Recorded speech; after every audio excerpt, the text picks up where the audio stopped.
Hello everyone. पिछले term पे जहाँ तक पढ़े थे आज हम लोग उसके आगे पढ़ते हैं। देखिए, आज हम लोगों को पढ़ना है एम्ब्रियोनिक डेवलपमेंट।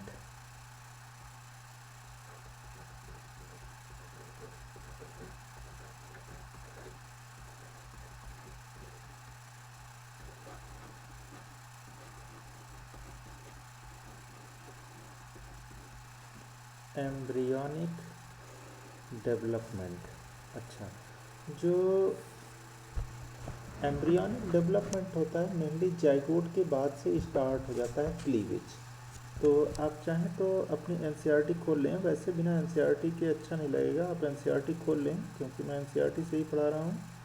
तो पेज नंबर 52 फिगर नंबर 3.11 देखिए, और लास्ट पैराग्राफ में लिखा हुआ है the meiotic division start as the zygote move through the isthmus of the oviduct called cleavage. अब देखिए, फर्टिलाइजेशन कहाँ हुआ था?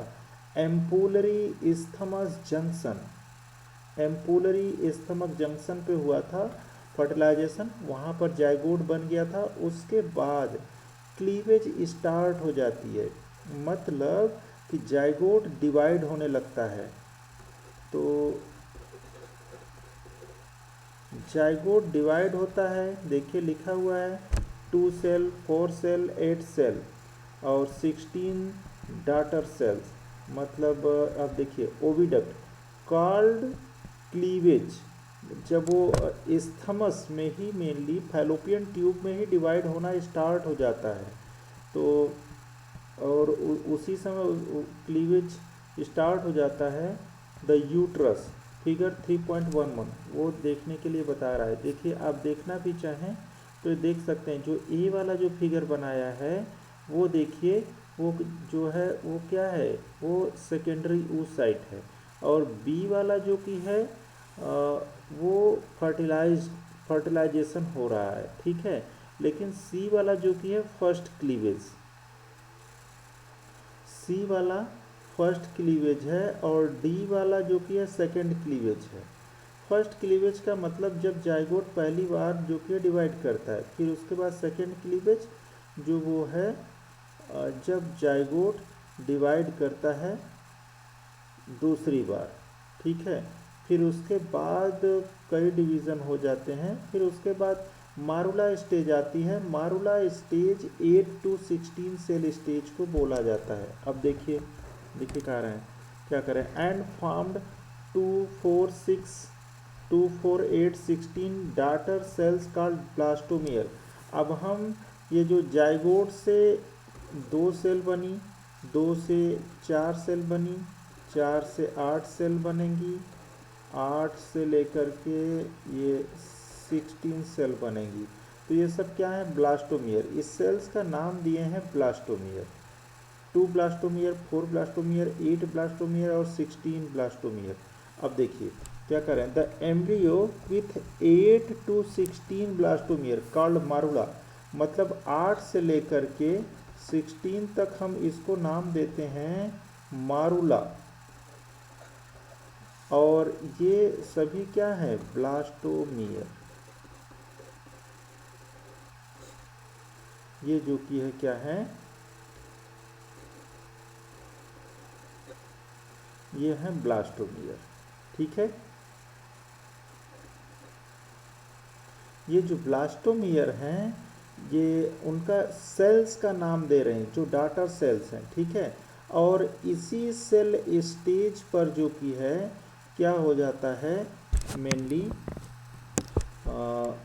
हम मारुला बोलने लगते हैं 8 to 16 सेल स्टेज पर। ये आपको ध्यान रखना है, ठीक है। अब ये ब्लास्टोमियर देखिए कई प्रकार से डिवीज़न होता है इनका। कैसे कैसे, हम इसको नेक्स्ट पेज पर देख लेते हैं। देखिए, जैसे मान लीजिए ये है ब्लास्टोमियर।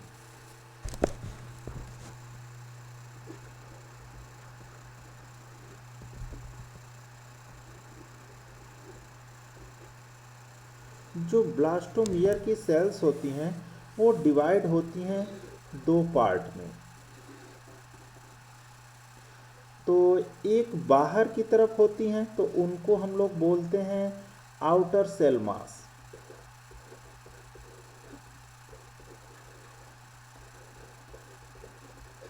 और एक इनर साइड में होती हैं तो उनको इनर सेल मास बोलते हैं।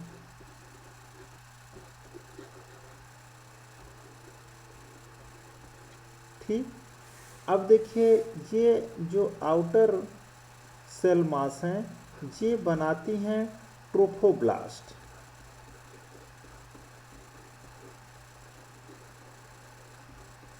ये बनाती हैं ट्रोफोब्लास्ट, और लेकिन इनर सेल मास ये बनाती हैं एम्ब्रियोब्लास्ट।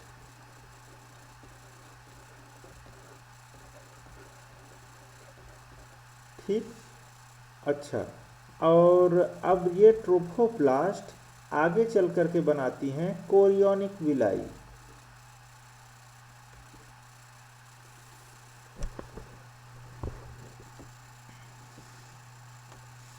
आगे चल करके ये बनाती हैं कोरियोनिक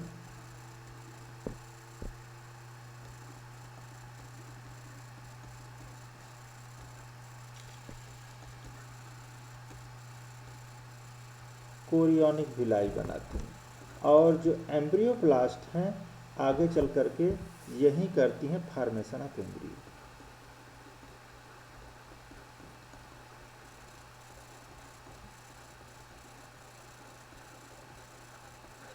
ये एम्ब्रियो का फॉर्मेशन करती हैं। ठीक है, और ये कोरियोनिक विलाई कोरियोनिक मेम्ब्रेन बनाती हैं।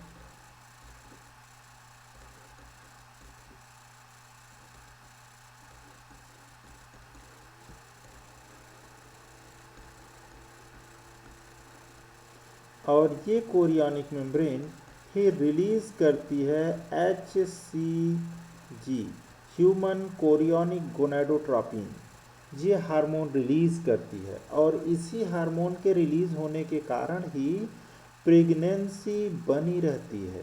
ठीक है, तो ये जो कि है प्रेग्नेंट वुमन में के यूरिन में ये पाया जाता है।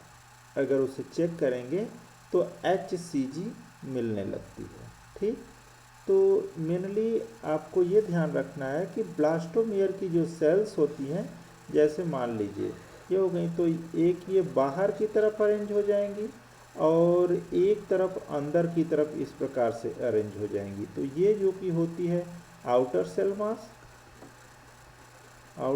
मास, और ये जो कि है इनर सेल मास, और ये ही आगे चल करके एम्ब्रियोब्लास्ट की सेल कहलाती हैं और यही एम्ब्रियो का फॉर्मेशन करती हैं। लेकिन ये जो बाहर की सेल्स हैं ये बनाती हैं ट्रोफोब्लास्ट और आगे चल करके कोरियोनिक विलाई। ठीक, ये चल के कोरियोनिक विलाई। आप चाहें तो पेज नंबर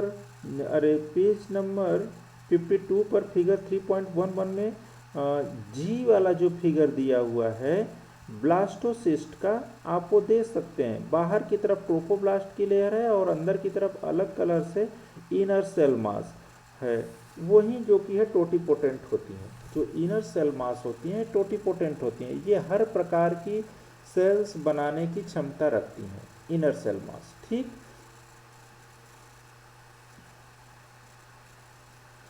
तो आगे चल करके ये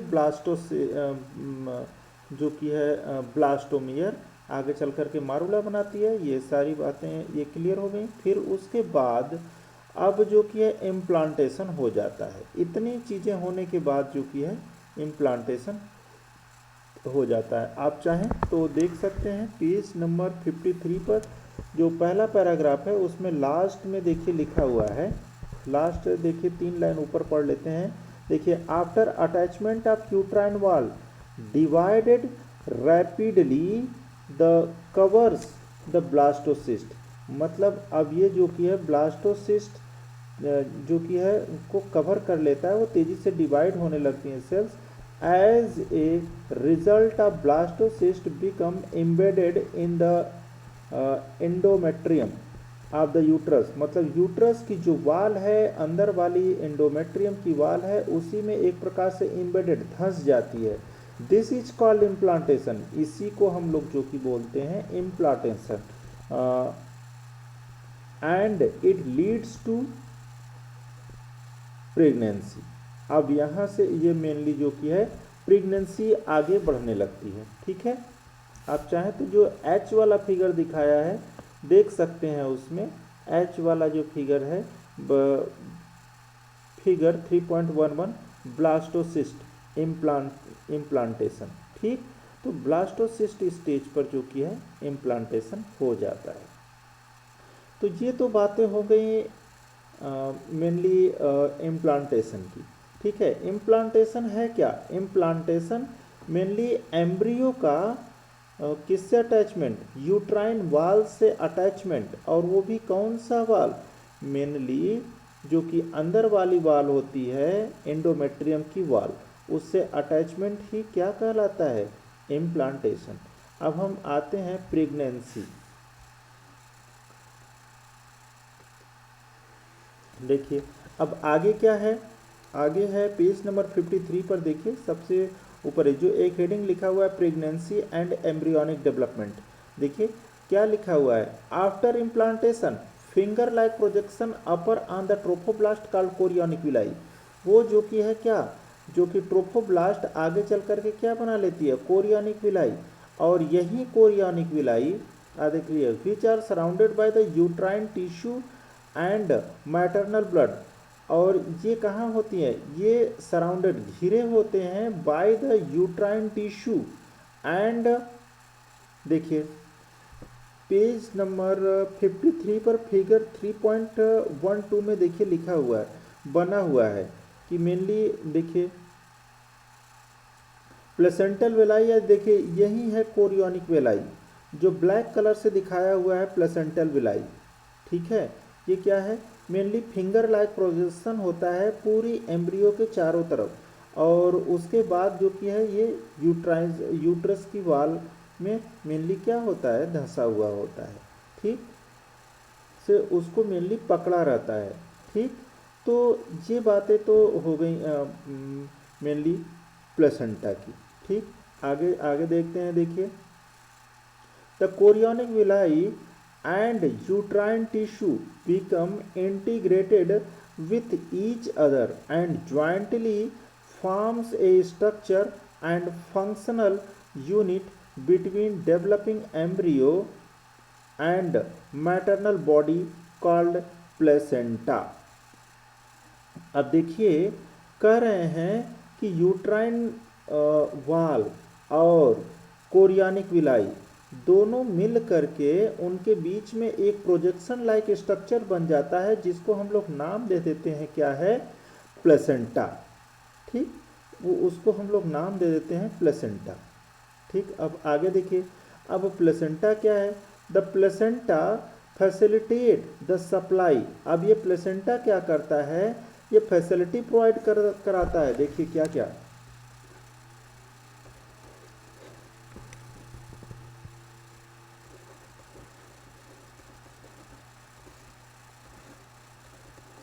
प्लेसेंटा देखिए क्या क्या, सप्लाई ऑक्सीजन,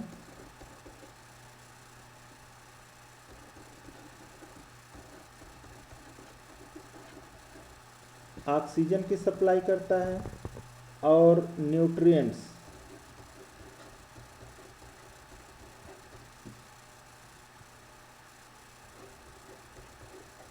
न्यूट्रिएंट्स मतलब सब किसको? एम्ब्रियो को। प्लेसेंटा से ही जो कि है एम्ब्रियो को न्यूट्रिएंट्स भी मिलेगा और ऑक्सीजन भी मिलेगा। ठीक, और क्या करता है? Removal of carbon dioxide,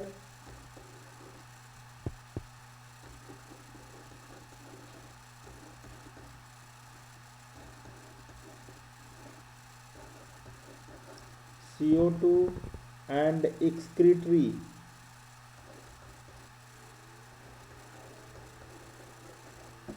product of embryo। Embryo का जो एक्सक्रीटरी प्रोडक्ट होता है उसको भी, और कार्बन डाइऑक्साइड, इसको जो कि है रिमूव करने में भी हेल्प करता है। अब देखिए आगे लिखा हुआ है, उसी के जस्ट तीसरे लाइन में लिखा हुआ देखिए, the placenta is connected to the embryo through the umbilical cord. आप चाहें तो एम्ब्लिकल कार्ड देख सकते हैं फिगर 3.12 में। अम्बिलिकल कार्ड से जो कि है एम्ब्रियो का कनेक्शन होता है। मेनली प्लेसेंटा जो कि है अम्बिलिकल कार्ड से होते हुए एम्ब्रियो से जुड़ा हुआ होता है। ठीक, umbilical cord which help in the transport of substance to and from the embryo. देखिए, placenta also act a endocrine tissue and produce placental hormone. अब देखिए ये क्या क्या रिलीज करता है।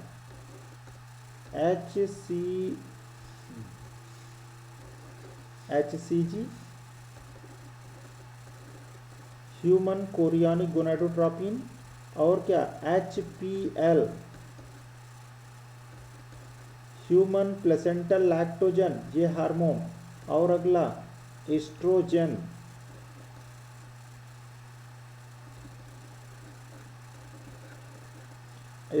हार्मोन, प्रोजेस्ट्रॉन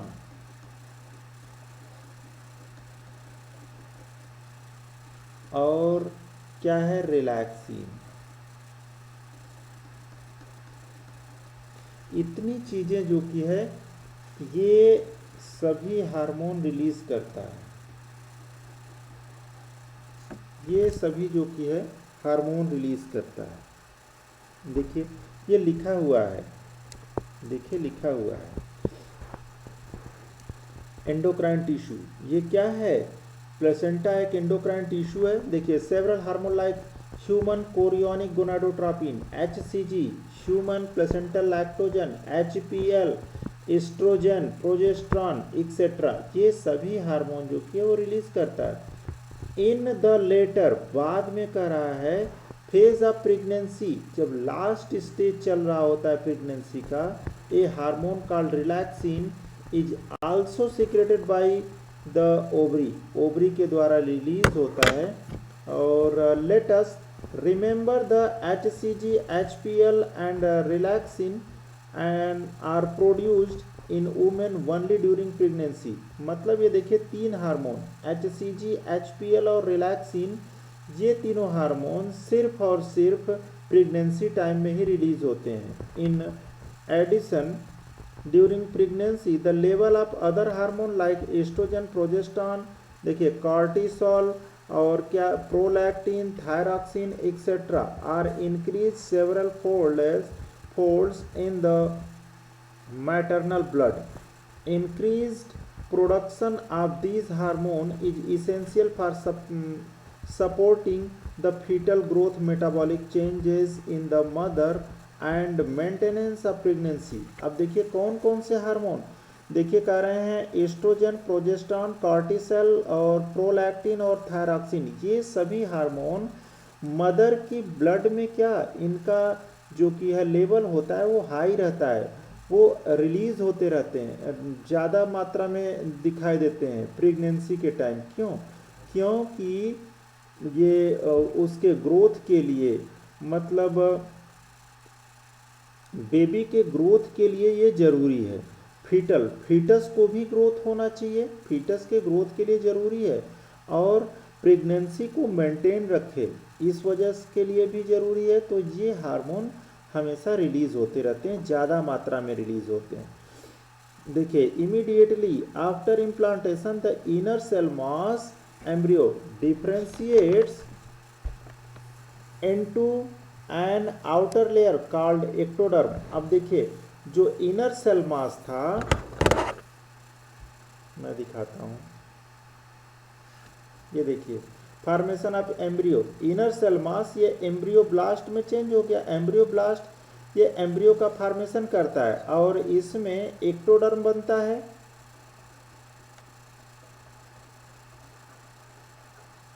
एक्टोडर्म, मेसोडर्म और एंडोडर्म।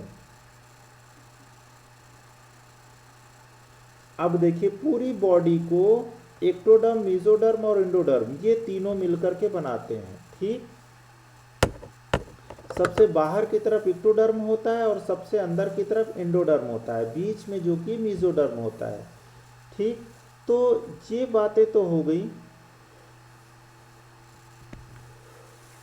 इनर सेल मास को स्टेम सेल्स भी कहते हैं। स्टेम सेल्स कहने का मतलब ये हो गया कि यही जो कि है बॉडी के पूरे ऑर्गन्स को बनाते हैं। मतलब ये सेल्स बॉडी के किसी भी सेल्स को बनाने की क्षमता रखते हैं। अगर मान लीजिए हम को अगर क्लोन तैयार करना है तो भी इनर सेल मास की सेल्स को लेकर के हम बाहर उसको डेवलप करा करके बॉडी का कोई सा भी अंग तैयार कर सकते हैं, बॉडी का कोई सा भी सेल्स तैयार कर सकते हैं। स्टेम सेल्स का यही मतलब होता है। आप चाहें तो पेज नंबर 54 पर पहला पैराग्राफ में देख सकते हैं। देखिए लिखा हुआ है का लास्ट लाइन लिखा हुआ है पेज नंबर 54 पर पहले पैराग्राफ का last line, it need to be mention here that the inner cell mass contains certain cells called stem cells which have to potency to give rise to all tissue and organs। मतलब इनमें क्षमता होती है stem cells में कि ये body के किसी भी टिश्यू और ऑर्गन को बनाने की क्षमता रखते हैं। ठीक क्यों? क्योंकि इसी से पूरी बॉडी बनती है। तो ये जो कि है पूरा सबको बनाने की क्षमता रखते हैं। ठीक, अब आगे देखिए अब क्या होता है फीटस का डेवलपमेंट। देखिए क्या लिखा हुआ है उसी के दूसरे पैराग्राफ में लिखा हुआ है the human pregnancy last 9 month. मतलब क्या है कि प्रेगनेंसी कितने दिन की होती है? 9 मंथ की होती है। ठीक, लगभग अगर हम समझें तो 9 मंथ की होती है। आगे देखिए वो जानना चाह रहा है और उसमें कुछ क्वेश्चन दिए हुए हैं। Do you know for how many month pregnancy last in dogs. Dogs की देखें तो मैं लिख देता हूँ। अगर डॉग्स की देखें तो लगभग 60 डेज। 60 डेज का मतलब हो गया 2 मंथ। ठीक, और एलिफेंट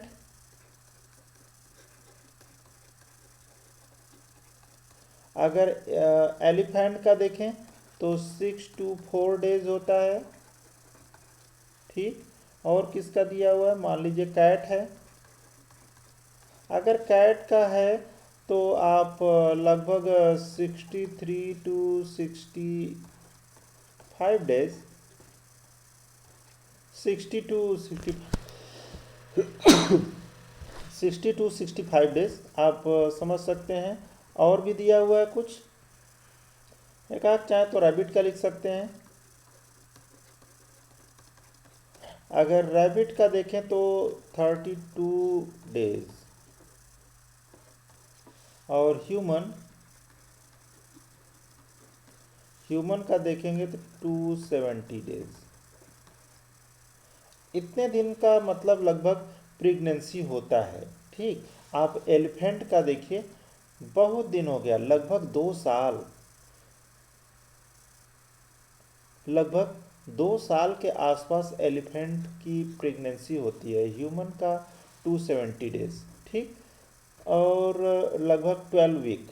ठीक है, तो इसमें दिया हुआ है आप ये देख सकते हैं इसी पैराग्राफ में दिया हुआ है। कौन सा लाइन है? 1 2 3 4 5 6 छठवें लाइन में देखें bye the end of the second month of pregnancy. मतलब दूसरे महीने के एंड पर प्रेगनेंसी के क्या करें? The fetus develop limbs and digit. ये आपको याद रखना पड़ेगा कि लिम्स और डिजिट किस मंथ में मतलब बन जाते हैं, डेवलप होते हैं। तो सेकेंड मंथ के लास्ट दिनों में या लास्ट वीक में अगर आप समझें तो ये लिम्स जो कि है बन जाते हैं। डिजिट मतलब उंगलियां।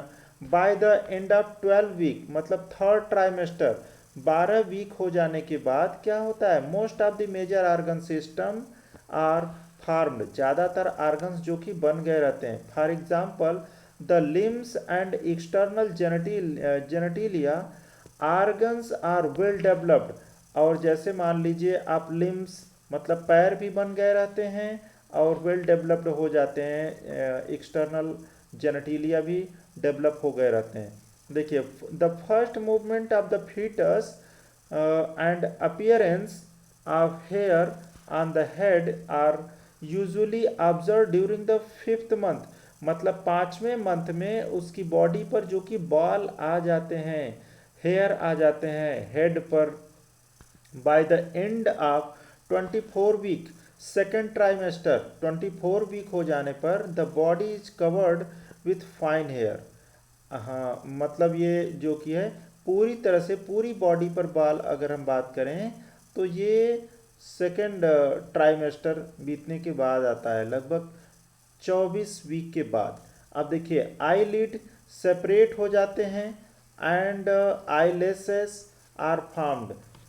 अब देखिए ये सब सारे पॉइंट याद रखने हैं कि कब क्या होता है। Bye the end of 9 month, 9 month के बाद प्रेगनेंसी जो कि है लगभग पूरी हो गई रहती है, fetus fully develop and ready for delivery. अच्छा, एक बात तो ये, अगर डिलीवरी के लिए रेडी हो गई, ये पता कैसे चलेगा, ये कौन बताता है? ये खुद फीटस डिसाइड करता है। ठीक, देखिए इसमें भी ये भी लिखा हुआ है, आपकी एनसीईआरटी में सब कुछ लिखा हुआ है। जो तीसरा पैराग्राफ है, पार्चुरेशन एंड लैक्टेशन, उसमें देखिए the average duration of human pregnancy is about 9 month. देखिए which is called gestation period, उसको हम जेस्टेशन पीरियड भी बोलते हैं।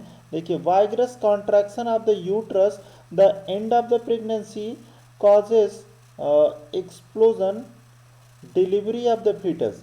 This process of delivery of the fetus is called parturition।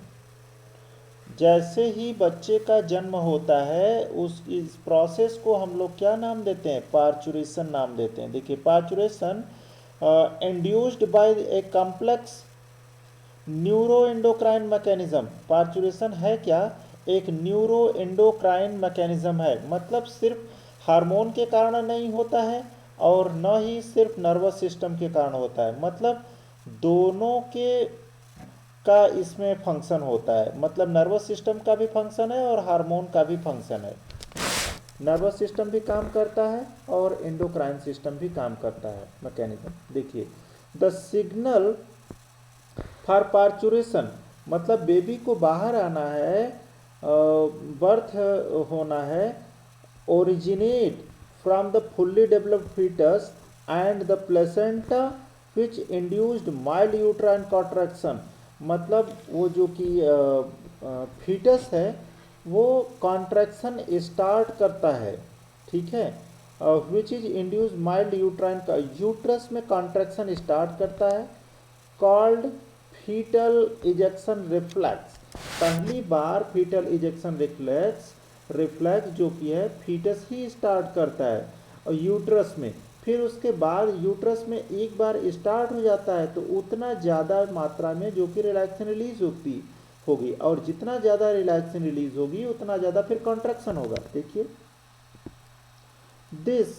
Oxytocin release होगी, sorry relaxation नहीं, ऑक्सीटोसिन। देखिए this trigger release to oxytocin from the maternal pituitary. अब pituitary से जैसे ही ये एक बार जो कि है कॉन्ट्रैक्शन स्टार्ट कर दिया फीटस से यूट्रस में, तो वो क्या करता है कि पिट्यूटरी से जो कि ऑक्सीटोसिन रिलीज कराता है और जितना ज़्यादा ऑक्सीटोसिन रिलीज करेगी उतना ज़्यादा कॉन्ट्रैक्शन, और जितना ज़्यादा कॉन्ट्रैक्शन होगा उतना ज़्यादा फिर ऑक्सीटोसिन, मतलब दोनों एक दूसरे से मिले हुए हैं।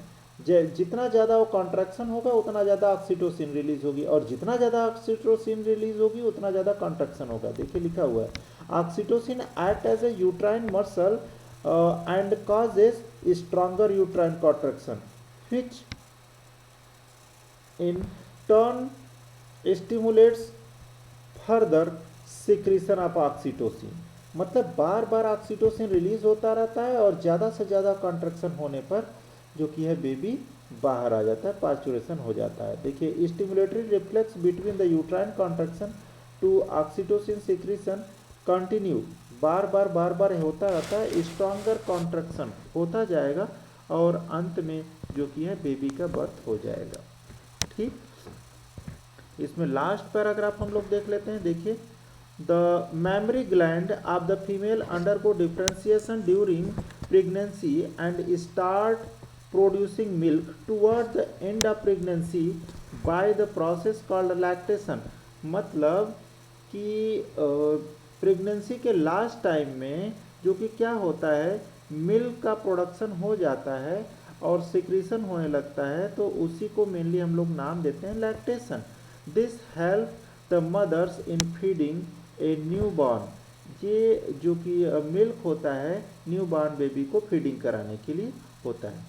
The milk produced during the initial few days of lactation is called colostrum. मतलब शुरू के 4-5 दिनों तक या आप 1 मंथ तक ऐसे मान सकते हैं कि जो उसमें होता है उसको हम लोग नाम देते हैं कोलेस्ट्रम. और कोलेस्ट्रम जो कि बेबी के लिए बहुत ही बेस्ट फीड माना गया है. ठीक, अब उसमें देखिए होता क्या है, एक इम्यूनोग्लोबुलिन ए होता है IgA, ये उसमें प्रेजेंट होता है कोलेस्ट्रम में. ठीक, और which contain several antibodies, mainly वहीं IgA, और absolutely essential to develop resistance for the newborn babies. Newborn baby के डेवलप होने के लिए बहुत ज़्यादा ज़रूरी होता है. तो बेटा ये तो रहा हमारा चैप्टर ह्यूमन रिप्रोडक्शन. और नेक्स्ट टर्न से हम लोग स्टार्ट करेंगे रिप्रोडक्टिव हेल्थ. ठीक, या फिर मैं इसके एक्सरसाइज के कुछ क्वेश्चन आपको बता दूंगा, फिर उसके बाद हम लोग स्टार्ट करेंगे रिप्रोडक्टिव हेल्थ. ठीक.